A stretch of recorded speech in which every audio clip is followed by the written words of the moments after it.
That three-letter agency approves drugs that barely work. Hey everyone, Dr. Brian here, 30 years as a practicing physician, now full-time health coach and founder of Health Without Risk.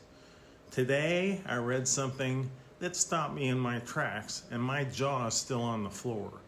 So let's unpack this. Okay, we've all heard it. Supplements, they're not approved by that three-letter agency that green lights medications, so they're all sketchy. Meanwhile, that agency's supposed to be this rock-solid gatekeeper, right? The gold standard of drug safety and effectiveness. But hold up. I just read this incredible post by Dr. Maryanne Demasi called, "Is that agency salvageable?" And she's got me questioning things even more than I already do.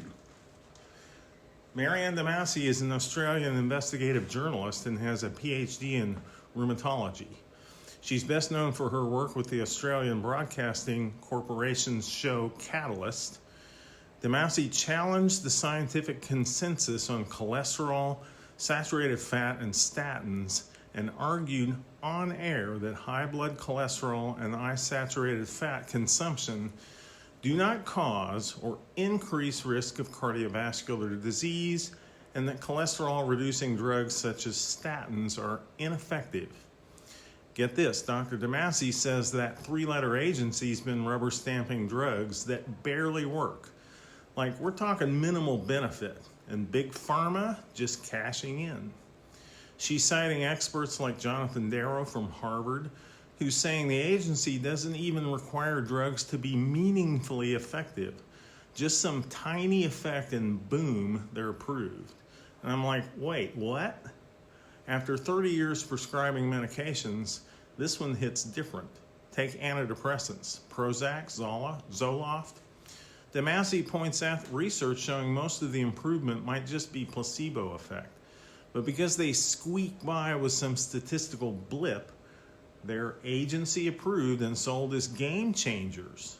Meanwhile, supplements get trashed for not having that agency's badge. But if the badge means this, what's it even worth? And it gets more interesting. She's got the receipts. Drug companies can run 10 trials, ditch the 8 that flop, and just hand over 2 that kind of work.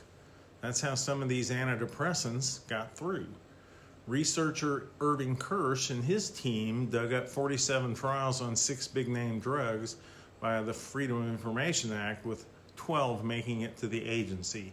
The rest, no better than sugar pills. I'm sitting here like, how's that even legal? Then the stats trickery. Statins prescribed to millions brag about a 30% risk reduction for heart attack, which sounds great, right? But Demasi breaks it down. The absolute risk reduction, often under 2%, so 98 out of 100 people get no benefit. But it's statistically significant, so it's a green light. Same with the diabetes drug saxagliptin, which barely moves the needle on blood sugar and might even up your heart failure risk, and it's still on the market. And don't get started on cancer drugs. $100,000 a year for what? She mentions one, olaratumab, or olaratumab, approved as a breakthrough, then yanked when it didn't extend life. Families bankrupted for a statistical mirage. And after seeing patients wrestle with stuff like this firsthand, I'm floored she's calling it out like this. She's asking, is that three-letter agency even fixable? So my take, we've been sold this agency gold standard myth while supplements get the side eye. But if approved drugs are this shaky, weak effects, hidden risks, maybe it's time to rethink what safe really means. I'm not saying ditch all prescriptions. I've seen some of them work wonders. But after 30 years, I know there's more to health than this broken system. What do you think? Are we too quick to trust that three-letter agency or too harsh on alternatives? Drop your thoughts below. I'm all ears. And a big shout out to Dr. Demasi for this eye-opener. If you're into health that cuts the risks, follow along. We're digging deeper every week on Health Without Risk. Let's reimagine health together. Have a great day, and I'll see you next time. Bye.